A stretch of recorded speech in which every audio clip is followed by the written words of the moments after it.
بالله السميع العلي العظيم من الشيطان اللعين الرجيم بسم الله الرحمن الرحيم الحمد لله رب العالمين الصلاة والسلام على سيدنا ونبينا وشفيعنا وطبيب قلوبنا ومولانا مقتدانا بالقاسم محمد وآلہ الطیبین الطاہرین المعصومین ولعنۃ اللہ علی اعدائہم اجمعین من یومنا ھذا الی یوم الدین اما بعد فقد قال اللہ سبحانہ تبارک و تعالی فی القرآن المجید والفرقان الحمید بسم اللہ الرحمن الرحیم. ایک صلوات پڑھیں امام.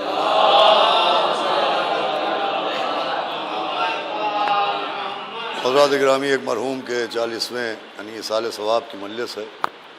اسی مناسبت سے میں نے آپ کے سامنے کچھ گفتگو کرنے کے لیے قرآن مجید کی سب سے پہلی آیہ کریمہ کی تلاوت کا شرف حاصل کیا ہے. یہ وہ آیہ کریمہ ہے کہ جو قرآن کی سب سے مشہور آیت بھی ہے اور نگاہ قدرت سے دیکھیے تو اللہ کی سب سے محبوب آیت بھی ہے. یعنی بسم اللہ الرحمن الرحیم. 6000 سے زیادہ قرآن میں آیتیں ہیں، مگر قرآن مجید کی سب سے مشہور ترین آیت بسم اللہ الرحمن الرحیم ہے. اور اللہ کی نظر میں یہ آیت مشہور ہونے کے ساتھ ساتھ سب سے محبوب بھی ہے. اس آیت کے مشہور ہونے کی دلیل یہ ہے کہ ایک ایسا شخص جو مسلمان ہے مگر اس نے کبھی قرآن کی تلاوت کی ہی نہیں ہے، کبھی اس نے قرآن پڑھا ہی نہیں ہے، اسے قرآن پڑھنے کی توفیق کبھی ہوئی ہی نہیں ہے. وہ قرآن کی کسی آیت سے واقف ہو یا نہ ہو، لیکن وہ اس بسم اللہ الرحمن الرحیم سے ضرور واقف ہوگا. یہ اس آیت کے مشہور ہونے کی دلیل.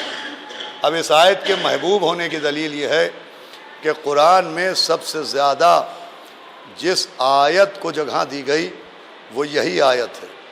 قرآن میں 114 سورے ہیں اور 114 سوروں میں صرف ایک سورہ برات کو چھوڑ کے 113 سوروں کا آغاز اسی بسم اللہ الرحمن الرحیم سے ہوتا ہے.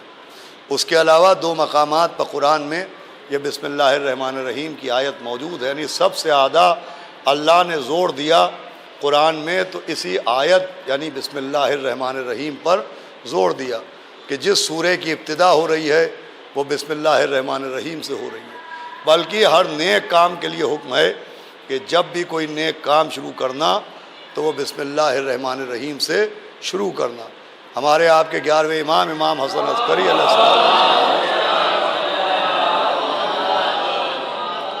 جو صاحبان ایمان کی مومنین کی علامتیں بیان کی ہیں تو آپ نے فرمایا مومن کی 5 علامتیں ہیں اور مومن کی 5 پہچانیں ہیں.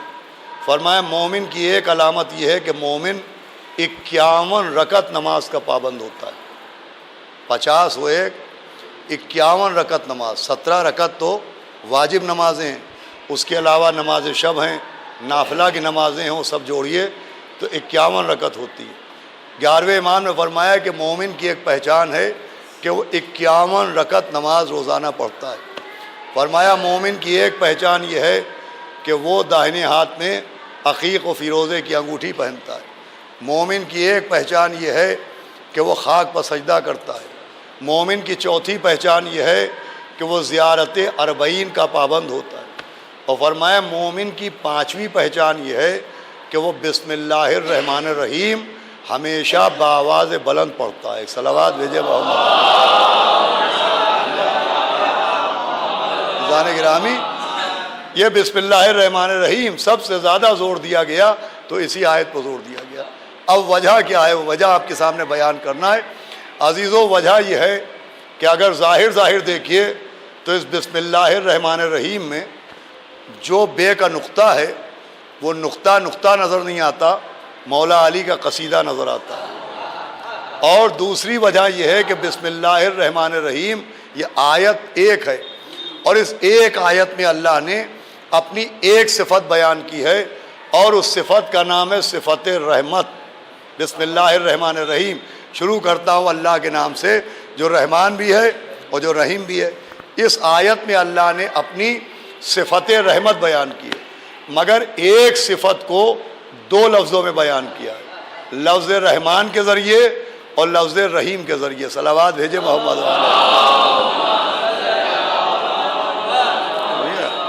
بھائی، صفت ایک ہے صفت رحمت، مگر ایک صفت کا ذکر دو لفظوں کے ذریعے کیا، ایک لفظ رحمان اور ایک لفظ رحیم۔ حالانکہ آپ پورا قرآن پڑھیے تو قرآن میں اللہ نے اپنی قدرت کی صفت بھی بیان کی ہے، اپنے علم کی صفتیں بھی بیان کی ہیں، رزاقیت و خلاقیت کی صفات بھی بیان کی ہیں، مگر اللہ نے جس شان سے اپنی رحمت کی صفت کو بیان کیا ہے، اس شان سے صفت قدرت کا بیان نہیں ہے، اس شان سے صفت علم کا بیان نہیں ہے۔ بھائی قدرت بھی سب سے زیادہ قرآن میں بیان ہوئی کہ اللہ قادر ہے، اس کا ذکر بھی قرآن میں، مگر جب صفت قدرت بیان ہوئی ہے تو ایک لفظ میں بیان ہوئی ہے، دو لفظ نہیں رکھے گئے۔ بسم اللہ الرحمن الرحیم، ان اللہ علی کل شیء قدیر۔ صلوات بھیجے محمد۔ یہ آیت قرآن میں مسلسل آتی ہے کہ اللہ ہر چیز پر قدرت رکھتا ہے، ان اللہ علی کل شیء قدیر۔ اس آیت میں اللہ نے صفت قدرت بیان کی ہے، مگر اس آیت میں اللہ نے اپنے کو قدیر کہا ہے، قادر و قدیر نہیں کہا ہے۔ بھائی اپنی ایک صفت ایک ہی لفظ کے ذریعے بیان کی ہے، قدیر کہا ہے، قادر و قدیر نہیں کہا ہے۔ اپنی صفت علم بھی قرآن میں بیان کی ہے، لیکن جب صفت علم بیان کی تو اپنے کو علیم کہا ہے، عالم و علیم نہیں کہا ہے۔ توجہ فرما رہے ہیں آپ؟ بھائی علم کی صفت بیان ہوئی تو ایک لفظ کے ذریعے، قدرت کی صفت بیان ہوئی تو ایک لفظ کے ذریعے، رزاقیت بیان ہوئی تو ایک لفظ کے ذریعے، خلاقیت بیان ہوئی تو ایک لفظ کے ذریعے، لیکن جب صفت رحمت بیان ہوئی تو دو لفظوں کے ذریعے، رحمان اور رحیم۔ صلوات بھیجے محمد۔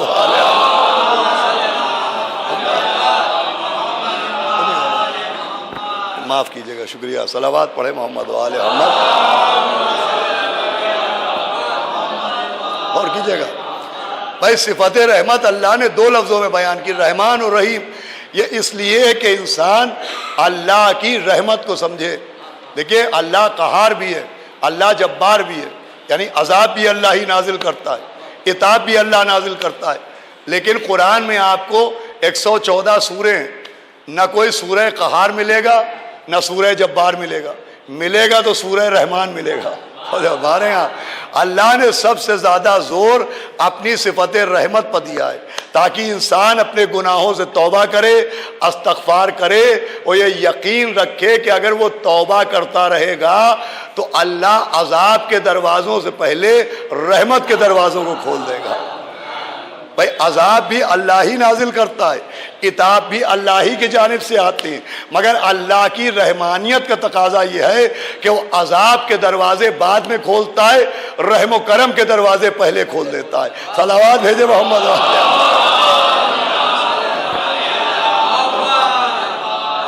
اللہ اپنی رحمت کی جانب متوجہ کر رہا ہے کہ گناہ ہو گئے تو اب توبہ کر لو، گناہ ہو گئے تو اب استغفار کر لو، گناہ ہو گئے تو اللہ کی رحمت سے امید رکھو کہ اللہ تمہارے گناہ معاف کرے گا، اس لیے کہ وہ قہار و جبار بھی ہے۔ قہار و جبار کا مطلب قہر نازل کرنے والا، عذاب بھیجنے والا، مگر اللہ اپنی صفت رحمت کے ذریعے یہ پیغام دے رہا ہے کہ اللہ عذاب بھی نازل کرتا ہے، مگر اسے عذاب بھیجنا پسند نہیں ہے، اسے اللہ اپنے بندوں پر رحم کرنا پسند ہے، اسے اپنے بندوں پر کرم کرنا پسند ہے۔ عذاب بھی اسی کی جانب سے آتا ہے، مگر عذاب دینا اسے پسند نہیں۔ آپ دلیل پوچھے تو دلیل یہ ہے کہ شریعت میں نکاح بھی ہے اور شریعت میں حکم طلاق بھی ہے۔ بھائی شریعت میں نکاح کا ذکر بھی ہے اور شریعت میں طلاق کا ذکر بھی ہے۔ میں نے عرض کیا کہ اللہ اپنے بندوں پر رحم کرنا زیادہ پسند کرتا ہے، عذاب بھیجنا پسند نہیں کرتا۔ اس کی دلیل یہ ہے کہ شریعت میں نکاح بھی ہے اور شریعت میں طلاق بھی ہے۔ اللہ نکاح پسند کرتا ہے، طلاق کو پسند نہیں کرتا ہے۔ صلوات بھیجے محمد علیہ محمد۔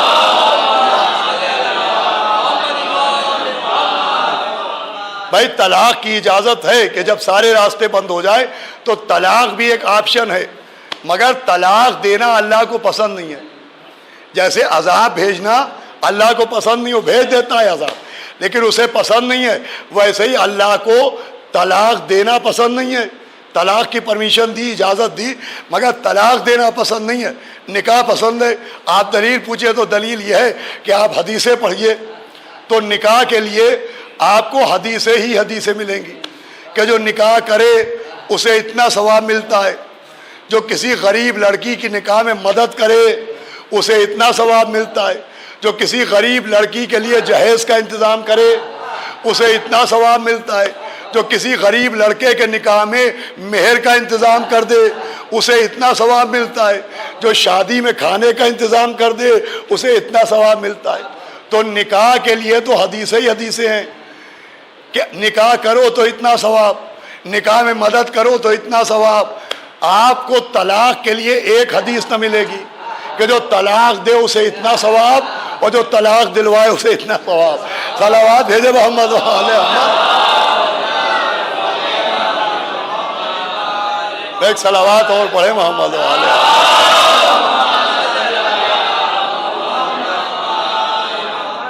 آپ کو کہیں طلاق کا ثواب کتابوں میں نہیں ملے گا، نکاح کے ثواب ہی ثواب ہیں، طلاق کا آپ کو ذکر بھی نہیں ملے گا ثواب کا، کہ صاحب اگر ایک آدمی نے 2 بار طلاق دی تو اتنا ثواب، اور 4 بار دے دی تو اتنا ثواب، اور جن صاحب نے طلاق میں مدد کی ان کو اتنا ثواب۔ اللہ نے طلاق کی اجازت دی ہے، مگر طلاق کو اللہ پسند نہیں کرتا۔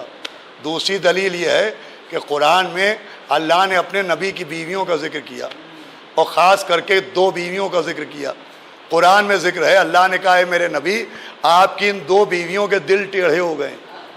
قرآن نبی کی بیویوں کے دل کی بات کر رہا ہے کہ آپ کی ان 2 بیویوں کے دل ٹیڑھے ہو گئے۔ دیکھیں قرآن میں سب کچھ ہے، قرآن نے دعویٰ کیا ہے نا کہ ہر خشک و تر موجود ہے۔ اب اگر اس آیت پہ غور کیجئے، جس آیت میں کہا جا رہا ہے کہ تمہاری بیویوں کے دل ٹیڑھے ہو گئے، تو اس آیت کو غور سے دیکھیے تو یہ آیت نہیں ہے، یہ ECG رپورٹ ہے۔ صلوات بھیجے محمد وعلى محمد۔ اور اللہ کہہ رہا ہے آپ اگر انہیں طلاق دے دیجئے گا تو ہم ان سے بہتر بیویاں دے دیں گے۔ اللہ اپنے نبی سے کہہ رہا ہے اگر آپ ان کو طلاق دے دیجئے گا تو ہم ان سے بہتر بیویاں دیں گے۔ بھائی اللہ نے اپنے نبی کو اختیار طلاق دیا، حکم طلاق نہیں دیا۔ اور سنیے گا، یہ نہیں کہا کہ فوراً طلاق دے دو، یہ کہا کہ اگر آپ انہیں طلاق دے دیں، ایک کنڈیشن لگائی، اگر آپ طلاق دے دیں تو ہم ان سے بہتر بیویاں دیں گے۔ اختیار طلاق دیا ہے، حکم طلاق نہیں دیا ہے۔ توجہ فرمائیے گا، اختیار اور ہوتا ہے، حکم اور ہوتا ہے۔ ایک لفظ ہے اختیار اور ایک لفظ ہے حکم۔ طلاق کے لیے اللہ نے اپنے نبی کو اختیار دیا ہے، حکم نہیں دیا ہے۔ توجہ سنیے گا، طلاق کے لیے اللہ نے اپنے نبی کو اختیار دیا ہے، حکم نہیں دیا۔ قرآن میں نبی کو حکم دیے گئے، اہل بیت کی محبت کے لیے حکم دیا ہے، طلاق کا اختیار دیا ہے، لیکن اہل بیت کی مودت کا حکم دیا ہے کہ کہیے میں کچھ نہیں چاہتا سوائے اہل بیت کی محبت کے۔ صلوات بھیجے محمد وعلى۔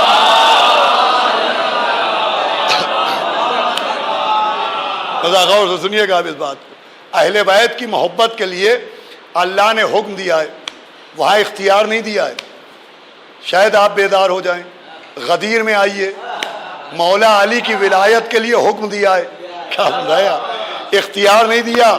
یہ نہیں کہا کہ چاہے علی کا اعلان کیجئے چاہے نہ کیجئے، چاہے علی کو ہاتھوں پر اٹھائیے چاہے نہ اٹھائیے، چاہے من کن تو مولا فرمائیے چاہے نہ فرمائیے۔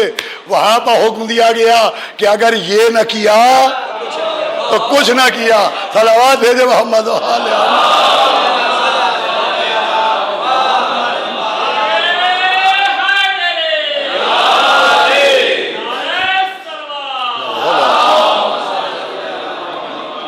غور سنیے عزیزان گرامی، مولا علی کی ولایت کے لیے حکم ہے، اختیار نہیں۔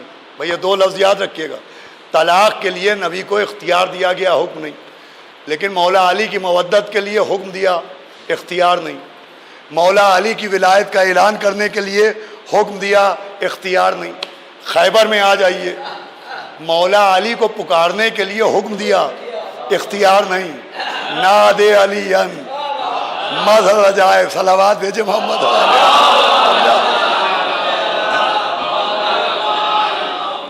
بھائی وہاں یہ نہیں کہا کہ چاہے علی کو پکاریے چاہے نہ پکاریے, وہاں کہا گیا پکارو اس علی کو جو مظہر عجائب کا. اچھا لفظ کیا رکھا؟ ناد علی, ندا دو علی کو. اگر آپ قرآن پڑھیے تو قرآن میں اذان کے لیے لفظ اذان بھی آیا ہے اور اذان کے لیے لفظ ندا بھی آیا ہے. اذان بھی عربی لفظ ہے اور ندا بھی عربی لفظ ہے.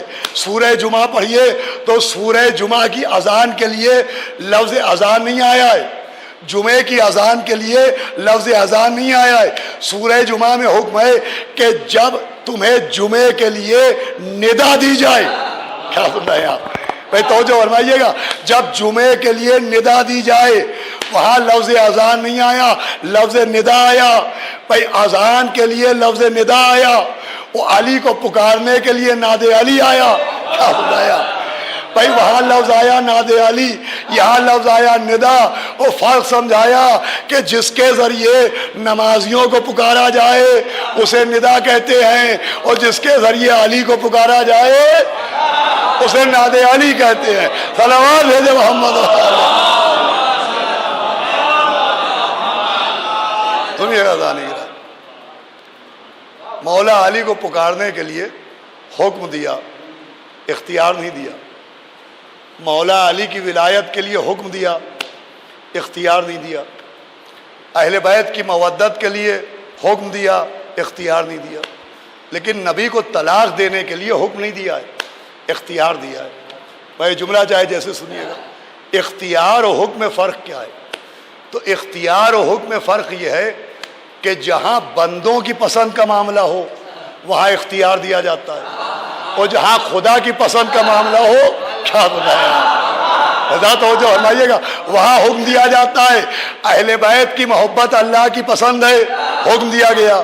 مولا علی کی ولایت اللہ کو پسند ہے, حکم دیا گیا. مولا علی کو پکارنا اللہ کو پسند ہے, حکم دیا گیا. مگر طلاق دینا اللہ کو پسند نہیں ہے, یہ بندوں کی پسند کا معاملہ ہے. لہذا وہاں پر حکم نہیں دیا, وہاں پر اختیار دیا. سمجھایا طلاق دینا اللہ کو پسند نہیں ہے, یہ بندوں کی پسند ہے. اب لوگ پوچھتے صاحب اگر وہ ایسی تھی تو نبی نے طلاق کیوں نہ دے دی؟ ارے نبی بندوں کی پسند پر چلنے والے کو نہیں کہتے, اللہ کی پسند پر چلنے والے کو کہتے. صلوات بھیجے محمد. ایک صلوات اور پڑھے محمد والے محمد. توجہ فرمائیے گا. تو جیسے اللہ کو نکاح کرنا پسند ہے, وہ چاہتے ہیں کہ لوگ نکاح کریں, طلاق دینا پسند نہیں, ویسے ہی اللہ کو بندوں پر رحم کرنا پسند ہے, عذاب دینا پسند نہیں ہے. عذاب کے دو قانون ہیں, عذاب کے دو قانون ہیں. عذاب کب آتا ہے؟ یا تو عذاب تب آتا ہے جب کوئی نبی بد دعا کر دے. بھائی چاہے جیسے سنیے گا.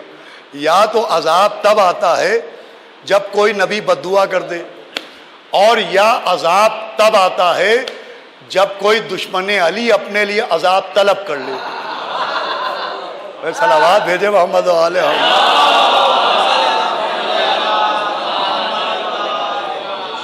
میں دیکھیں کووڈ کی جو گائیڈ لائن ہے اس میں ماسک لگانا یہ موجود ہے, سوشل ڈسٹینسنگ گائیڈ لائن میں موجود ہے, سینیٹائزر گائیڈ لائن میں ہے, لیکن صلوات آہستہ سے پڑھی جائے یہ تو کہیں نہیں ہے. صلوات دیکھیں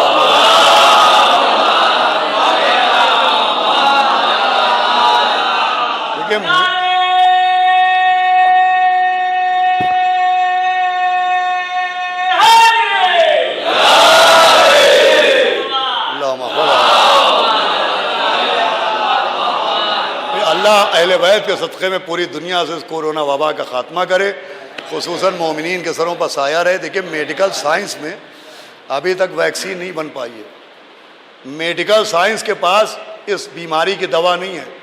لیکن اگر آپ مذہب کی سائنس دیکھیں تو اس میں بہت سی دوائیں موجود ہیں, جس میں ایک دوا کا نام ہے بآواز بلند صلوات.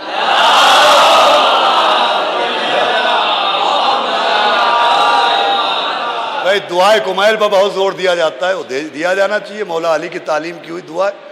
آپ اس دعائے کمیل کو دیکھیں تو اس دعائے کمیل میں بھی دوا موجود ہے۔ وہ دوا یہ ہے کہ یا من اسمہ الدوا و ذکرہ الشفا۔ دعائے کمیل کا فقرہ ہے کہ اے وہ جس کا نام ہی دوا ہے اور جس کا ذکر ہی شفا ہے۔ صلوات بھیجے محمد علیہ۔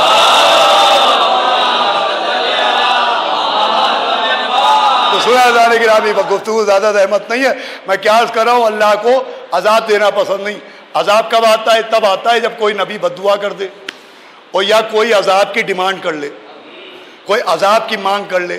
آپ دلیل مانگیے تو دلیلیں دونوں موجود ہیں۔ بھائی عذاب یا تو تب آئے گا جب کوئی نبی بد دعا کرے، یا عذاب تب آئے گا جب کوئی عذاب کی مانگ کر لے، عذاب کو طلب کر لے۔ آپ دلیل مانگیے تو دلیل یہ ہے کہ عذاب تب آتا ہے جب کوئی نبی بد دعا کرے۔ اس کی دلیل یہ ہے کہ قوم نوح پر عذاب تب آیا جب جناب نوح نے بد دعا کر دی۔ بھائی قوم نوح پر عذاب تب آیا جب جناب نوح نے بد دعا کر دی، اور غدیر میں دشمن علی پر عذاب تب آیا جب اس نے اپنے لیے عذاب کی مانگ رکھ دی۔ صلوات بھیجو محمد صلی اللہ علیہ وسلم۔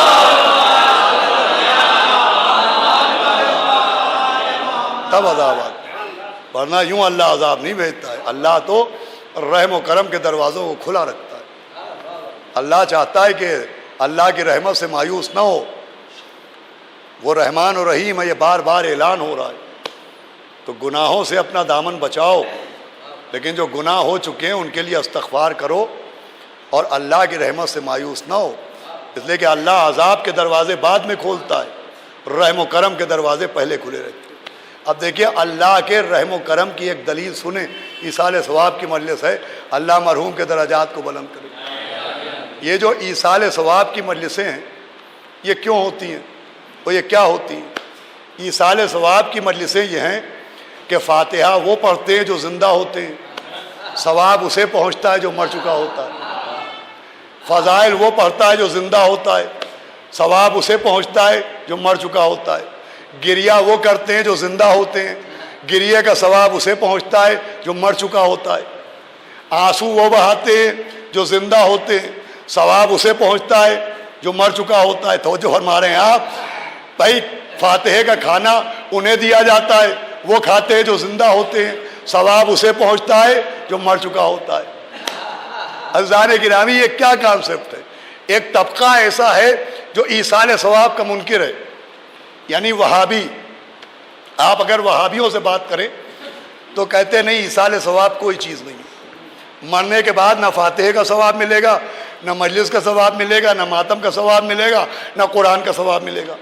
آپ ان سے پوچھئے کہ کیوں، تو وہ قرآن کی ایک آیت سنائیں گے کہ قرآن میں ایک آیت ہے کہ ہر شخص کو اسی کام کا ثواب ملے گا جس میں اس آدمی کی محنت شریک ہو۔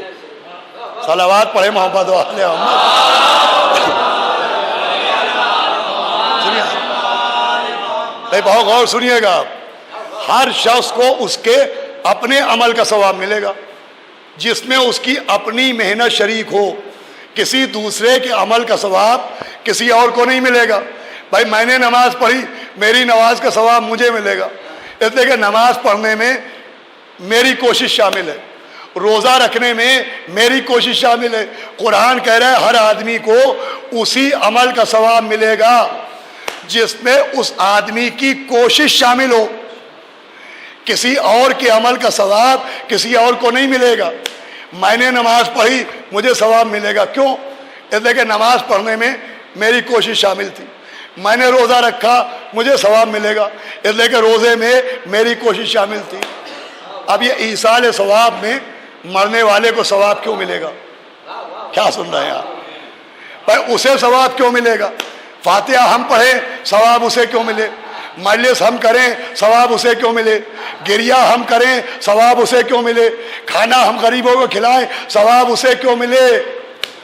بھائی عمل تو ہم کر رہے ہیں، ثواب اسے کیوں ملے گا؟ ایک صلوات بھیجے تو میں عرض کر رہا ہوں۔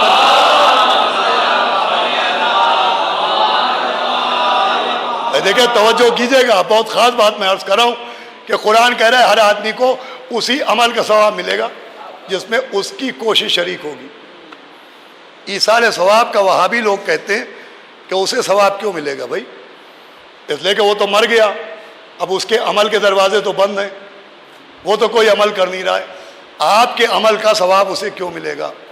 مجلس و ماتم کا ثواب اسے کیوں ملے گا؟ تو اس لیے ملے گا کہ جو بھی دنیا سے جاتا ہے اس کی مجلس ہوتی ہے، کبھی بیٹا مجلس کر رہا ہے، کبھی بیٹیاں مجلس کر رہی ہیں، کبھی بھائی مجلس کر رہا ہے، کبھی چچا کی مجلس بھتیجا کر رہا ہے، کبھی نانا کی مجلس نواسا کر رہا ہے۔ تو یہ جو مجلس ایصال ثواب ہوتی ہے یہ کیوں ہوتی ہے؟ بیٹا باپ کی مجلس کیوں کرتا ہے؟ بیٹیاں باپ کی مجلس کیوں کرتی ہیں؟ بھتیجا چچا کی مجلس کیوں کرتا ہے؟ دوست دوستوں کی مجلس کیوں کرتے ہیں؟ کہا صاحب محبت ہے اس لیے کر رہے ہیں۔ صلوات پڑھے محمد وآل محمد۔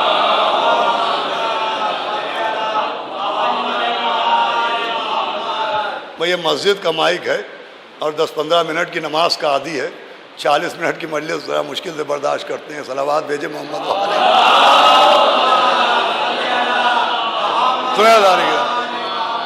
یہ جو ایصال ثواب کی مجلس ہے تو یہ کی کیوں جاتی ہے؟ بیٹے نے باپ کی مجلس کیوں کی؟ اولاد نے باپ کی مجلس کیوں کی؟ کہ محبت ہے اس لیے کی۔ محبت کیوں ہے؟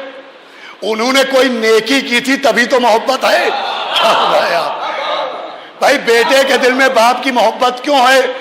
باپ نے بیٹے کے ساتھ نیکیاں کی تھی تبھی تو محبت ہے۔ دوست نے دوستوں کے ساتھ محبت کی تھی تبھی تو نیکی کی تھی تبھی تو محبت ہے۔ اس کا مطلب مجلس ہوتی ہے محبت کی وجہ سے، محبت ہوتی ہے مرنے والے کی کوشش کی وجہ سے۔ بھائی محبت کے پیچھے مرنے والے کی کوشش شریک ہے۔ اس کا مطلب یہ جو مجلس و ماتم ہے اس میں بھی درپردہ جو مر گیا اس کی کوشش شامل ہے۔ یہی وجہ ہے فاتحہ ہم پڑھ رہے ہیں ثواب اسے مل رہا ہے، مجلس ہم کر رہے ہیں ثواب اسے مل رہا ہے۔ اور یہی ایصال ثواب کی مجلس مرنے والے کے مرحوم ہونے کی دلیل ہے، اللہ کے رحمان و رحیم ہونے کی دلیل ہے۔ صلوات دے دے محمد۔ اور کیا یہ اللہ کے رحمان و رحیم ہونے کی دلیل۔ مرنے والا کہلاتا ہے مرحوم، جس پر اللہ رحم کرے وہ مرحوم کہلاتا ہے۔ اب یہ رحم کیسے ہوا؟ یہ رحم ایسے ہوا کہ اس کے عمل کے دروازے بند ہو گئے۔ وہ جو مر گیا تو قبر کے پٹھرے ہی نہیں بند ہوئے، اس کے عمل کے دروازے ہی بند ہیں۔ اب نہ وہ نماز پڑھ سکتا ہے، نہ وہ روزہ رکھ سکتا ہے، نہ وہ صدقہ دے سکتا ہے، نہ وہ مجلس کر سکتا ہے، نہ وہ ماتم کر سکتا ہے۔ اس کے عمل کے دروازے بند تھے، اللہ نے مجلس ایصال ثواب کے ذریعے عمل کے دروازوں کو پھر کھول دیا، ثواب کے دروازوں کو پھر کھول دیا۔ صلوات بھیجو محمد وآل محمد۔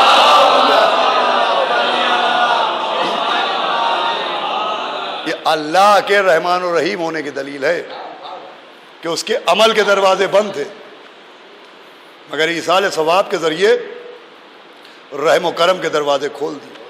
اور یہ کوئی حیرت کی بات نہیں ہے، بس آخری بات اور مجلس تمام ہے۔ دیکھیے اللہ کتنا رحمان و رحیم ہے، وہ ایسا رحمان و رحیم ہے کہ حدیث موجود ہے کہ اگر کوئی مومن جو صبح سے شام تک نیکیاں کرتا ہے، واجب نماز کے ساتھ ساتھ مستحب نمازیں بھی پڑھتا ہے، صدقہ بھی دیتا ہے، خیر و خیرات بھی کرتا ہے، غریبوں کی مدد بھی کرتا ہے، رشتہ داروں کے ساتھ حسن سلوک بھی کرتا ہے، اگر ایسا مومن جو صبح سے شام تک نیکیاں کرتا ہے اگر وہ بیمار پڑ جائے، خدا نہ کرے ایک مومن کوما میں چلا گیا، تو اب کوما میں جانے کے بعد بھی اس کے عمل کے دروازے بند ہو گئے۔ بھئی کوما کا مریض وینٹیلیٹر پہ ہے، اب اس کے عمل کے دروازے بند ہیں، نہ وہ نماز پڑھ سکتا ہے، نہ وہ روزہ رکھ سکتا ہے، نہ وہ صدقہ دے سکتا ہے، نہ وہ مجلس میں آ سکتا ہے، نہ مجلس کر سکتا ہے۔ کوما میں جانے کے بعد ایک مومن مریض کے عمل کے دروازے بند ہو جاتے ہیں، مگر اللہ کے رحم و کرم کی ایک دلیل یہ ہے کہ اس کے لیے ثواب کے دروازے بند نہیں ہوتے۔ حدیث موجود ہے، سنیے گا، حدیث موجود ہے کہ اللہ فرشتوں کو حکم دیتا ہے کہ جو نیکیاں یہ روزانہ کرتا تھا وہ نیکیاں کرے نہ کرے تم اس کا ثواب لکھتے رہو۔ صلوات بھیجے محمد صلی اللہ علیہ وسلم۔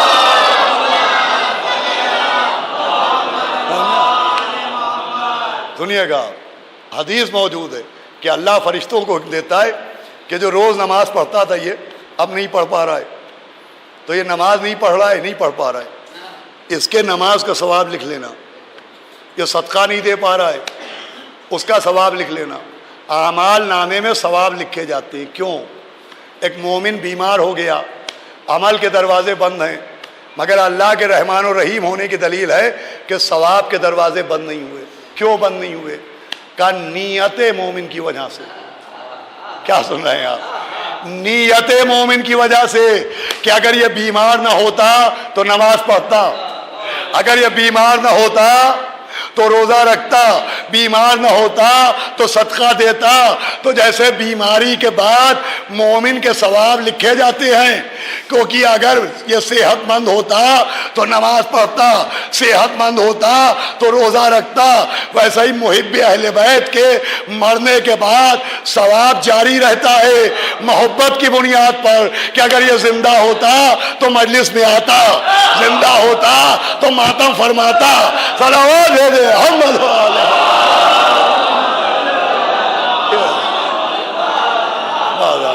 گفتگو تمام، اور یہ بھی اللہ کے رحمان و رحیم ہونے کی دلیل۔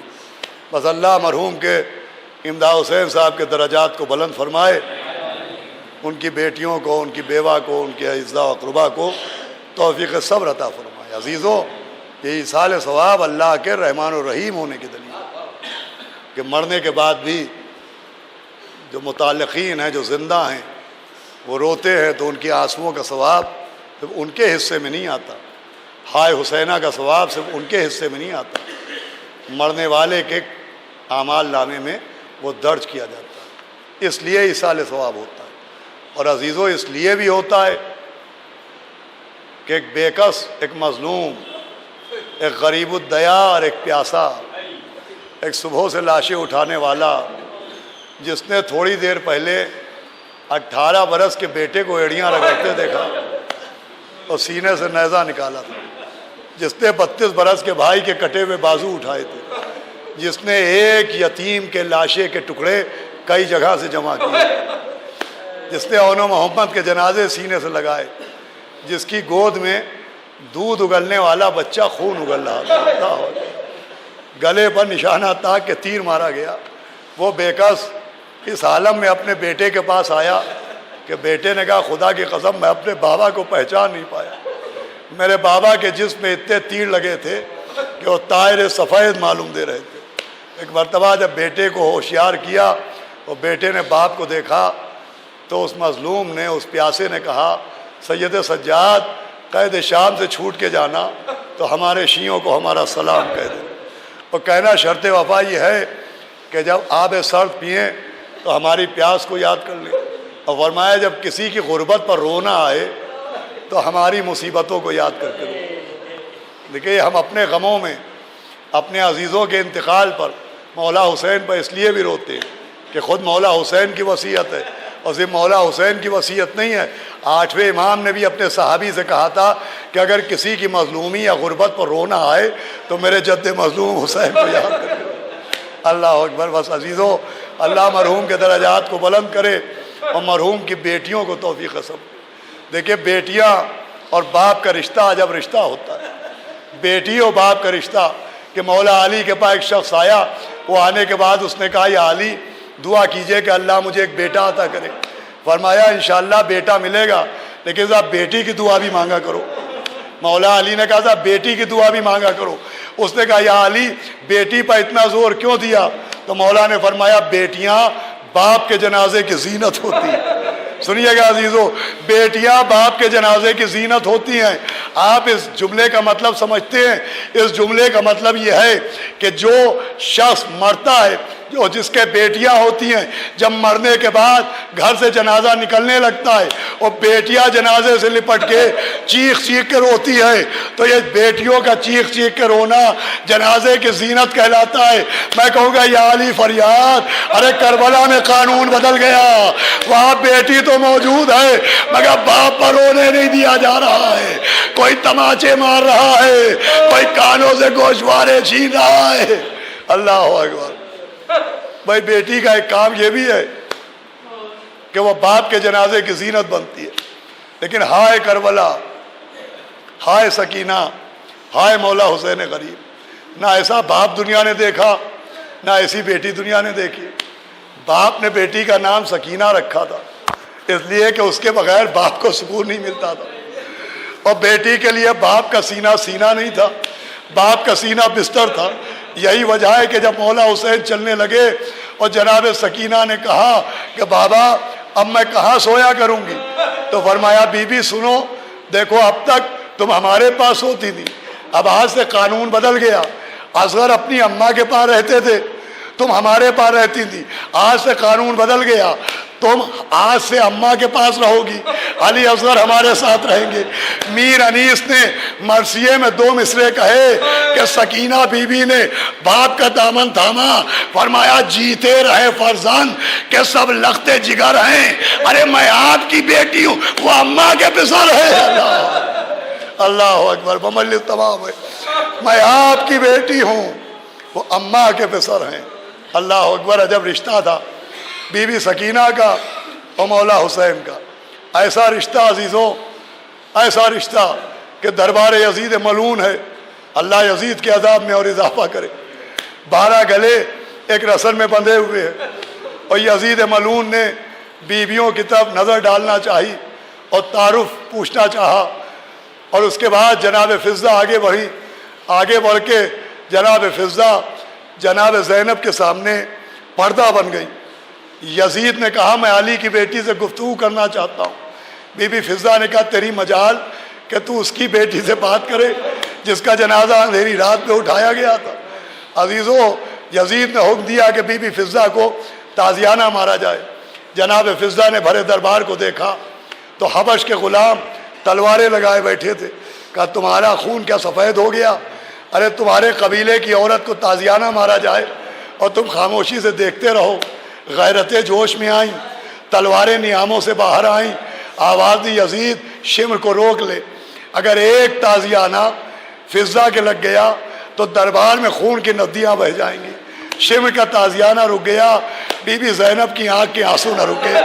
عزیزوں مہلو تمام، ایک مرتبہ مدینہ کا رخ کیا، ارے نانا ایک کنیز کے لیے اتنی تلواریں نکل آئی، لیکن آپ کی نواسیہ بے مخنو چادر پھرائی گئی، کوئی ایک چادر لے کے نہ نکلا۔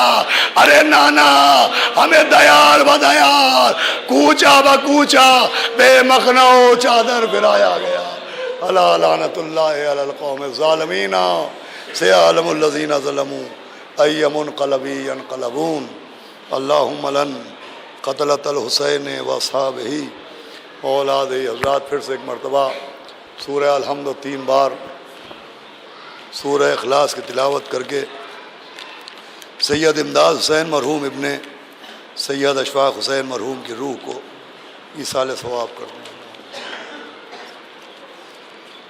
بسم اللہ الرحمن الرحیم۔